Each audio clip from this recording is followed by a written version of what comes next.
इस आदमी ने गलती से अपनी पत्नी की पीठ पर एक क्यूआर कोड देखा। उत्सुक होकर उसने अपना फोन उठाया और उसे स्कैन किया। उसे पता चला कि उसे देखने के लिए प्राइवेट पासवर्ड डालना होगा। इस अजीब बात ने उसे शक में डाल दिया। जाहिर है उसकी पत्नी बस एक विदेशी भाषा के स्कूल में टीचर थी। उसके पास ऐसी प्राइवेट सर्विस कैसे हो सकती है? सच्चाई जानने के लिए वो चुपचाप अपनी पत्नी का पीछा करते हुए लैंग्वेज स्कूल पहुंचा। दो आदमी खुद ही उसकी पत्नी को नमस्ते कहने आए। उन्होंने कहा कि वो बहुत देर से लाइन में इंतजार कर रहे थे। आज रात आखिरकार उनकी सर्विस का नंबर आया है। अपनी पत्नी के शर्मीले चेहरे को देखकर आदमी को और शक हुआ। तुरंत बाद दो नौजवान बातें कर रहे थे कि स्कूल की ग्रीन टी कितनी बढ़िया है। उन्हें उम्मीद नहीं थी कि बिजनेस इंग्लिश सीखने में न सिर्फ आराम मिलेगा बल्कि अजीब मजे भी मिलेंगे। ये सुनकर आदमी उलझन में पड़ गया। क्या ग्रीन टी का मतलब कुछ और था? जब वो ऑफिस के एरिया में गया तो उसे अंदर कुछ भी अजीब नहीं लगा। तभी उसकी पत्नी बाहर आई। आदमी ने मास्क पहना हुआ था इसलिए वो पहचाना नहीं गया। उसकी पत्नी ने पूछा कि क्या वो भी क्लास में एडमिशन लेने आया है? आदमी ने सीधे उसकी तरफ देखने की हिम्मत नहीं की और जल्दी से हाँ में सिर हिलाया। पत्नी ने एक कलीग को आदमी को संभालने के लिए बुलाया। आदमी की पत्नी ने हल्की सी मुस्कान दी जो मुश्किल से दिख रही थी। आदमी जब टीचिंग एरिया में गया तो उसने अंग्रेजी पढ़ने की आवाजें सुनी। ये एक नॉर्मल इंग्लिश ट्रेनिंग स्कूल जैसा ही लग रहा था। उसे लगा कि उसने गलती से अपनी पत्नी पर शक किया होगा। अगले ही पल कुछ खूबसूरत फीमेल टीचर्स काली स्टॉकिंग्स पहने हुए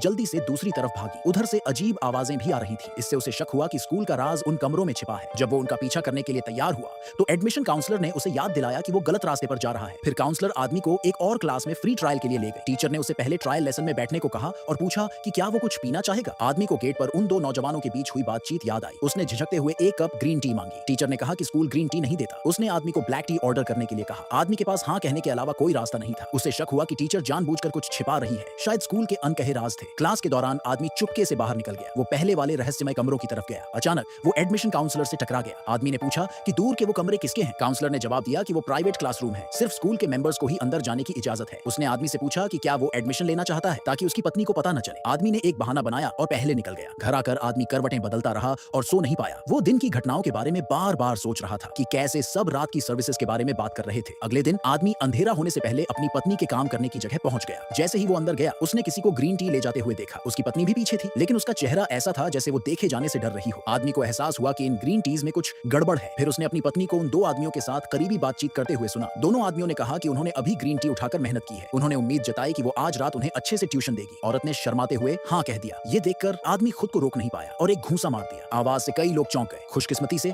आदमी समय पर छिप गया और पकड़ा नहीं गया। उसके बाद उसने फिर से उसी एडमिशन काउंसलर को ढूंढा जिसने पहले उसे अटेंड किया था। काउंसलर ने पूछा कि वो किस टीचर की क्लास में एडमिशन लेना चाहता है। बिना सोचे समझे उसने अपनी पत्नी की फोटो की तरफ इशारा किया। तभी असिस्टेंट ने काउंसलर को बताया कि कुछ और लोगों ने अभी ग्रीन टी ऑर्डर की है। आदमी ने भी एक कप ग्रीन टी ऑर्डर की। इस बार एडमिशन काउंसलर मान गई और उसे थोड़ी देर इंतजार करने को कहा। काउंसलर के जाने के बाद आदमी ने देखा कि उसकी पत्नी उन कमरों की तरफ जा रही है जो दिन में अजीब लग रहे थे। उसने तुरंत अंदर घुसकर सच्चाई जानने की कोशिश की। जब काउंसलर ने यह देखा तो उसने जल्दी से किसी को आदमी को रोकने के लिए भेजा लेकिन आदमी पहले ही दरवाजा खोल चुका था।